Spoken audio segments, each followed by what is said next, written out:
Hi, Simon here, GM8NYV, continuing on with my CR100, the restoration of it anyway.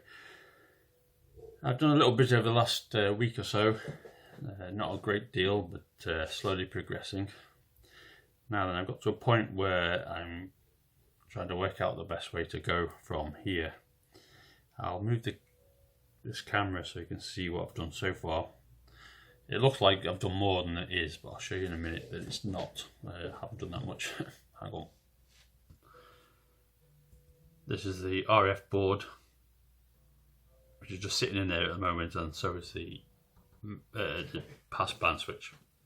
They're just set in. I just wanted to have a look at how it's looking. This side is basically finished. A few bits and pieces to do. Got valve 8, 9 and 10, which is the rectifier. Then you've got the audio valve, you've got the BFO and the detector. Now on this side, you can see, I'll move the camera, maybe a better view.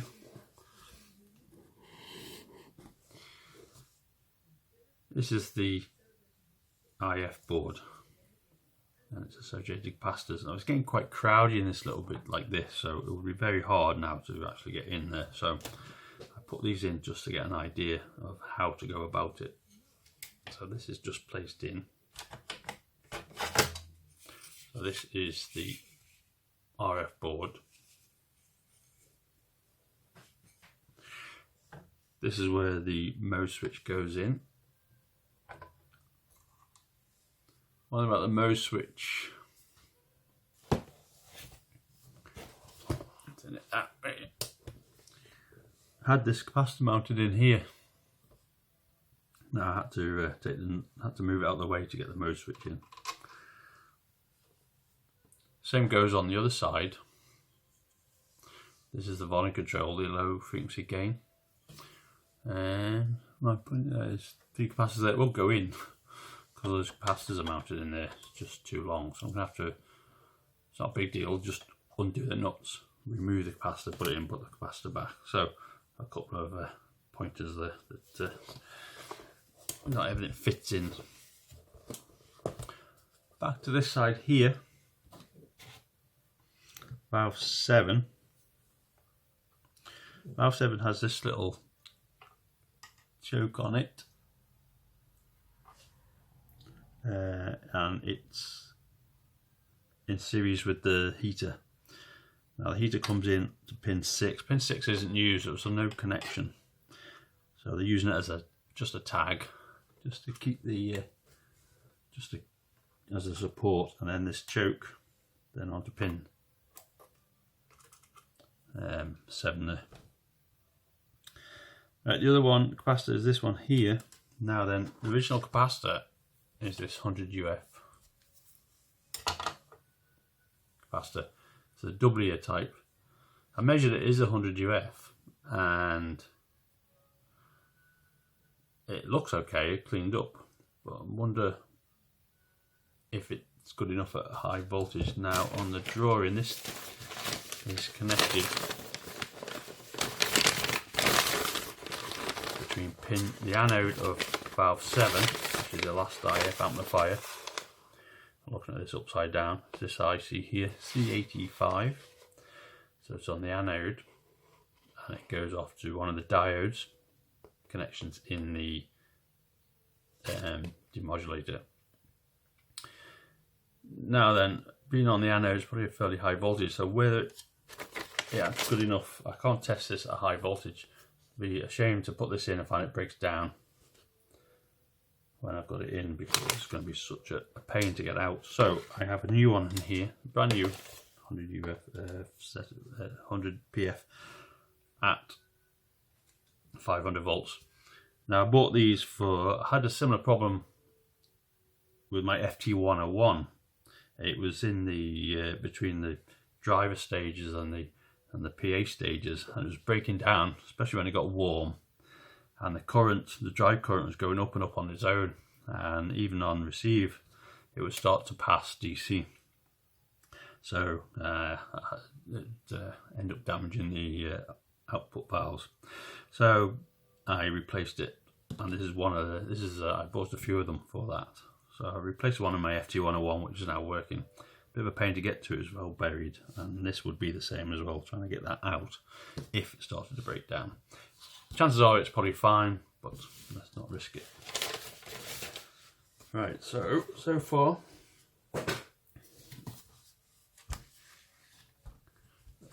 oops, over there. All these components are now wired to the appropriate capacitors and the valve wiring. Now the only thing left on these are the wiring to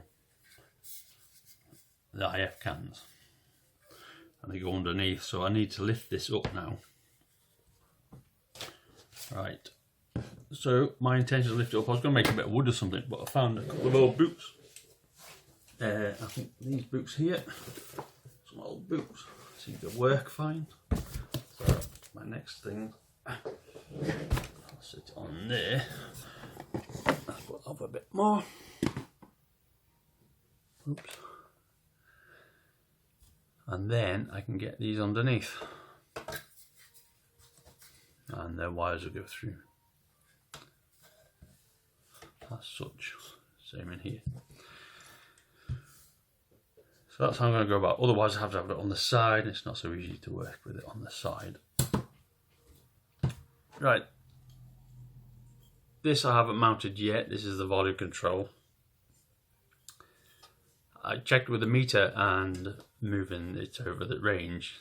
It doesn't seem to jump. It seems to be quite smooth, but there's no real way of testing it unless you've got audio through it. So what I'm going to do is test this probably sometime this week. I've got an amplifier here, and I'll take the output from my radio, and put it through here and into the input of the amplifier. And as I turn this up, hopefully it increases the volume nicely without any crackles. That'll be another thing to put in here and find it crackles when you turn it. Right, so far so good. One other thing I came across, quite interesting, was I got this on eBay. Oh, it's, move that out the way. Put this back.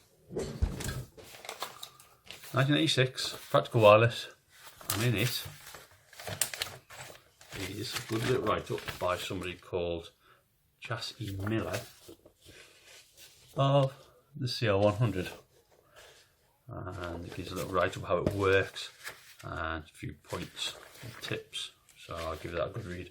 Even printed the circuit diagram there and a few alignment tips. So I discovered that on eBay, and I got it just a couple of days ago. Well, that's about it. It was just a quick summary of the way I'm going to advance from here. I think I need to get the IF cans in now, because a lot of those are wired to the passband switch, which has come up quite nicely, and a couple of capacitor resistor in there to go in. It sits like that, so a lot of these connections are used, so I need to get them wired into the IF cans. A few bits and pieces to do. These cables here, they're going to run into tubing. I've got some tubing here. There's a couple more to go in for the output transformer, and also for the 100 Hertz filter.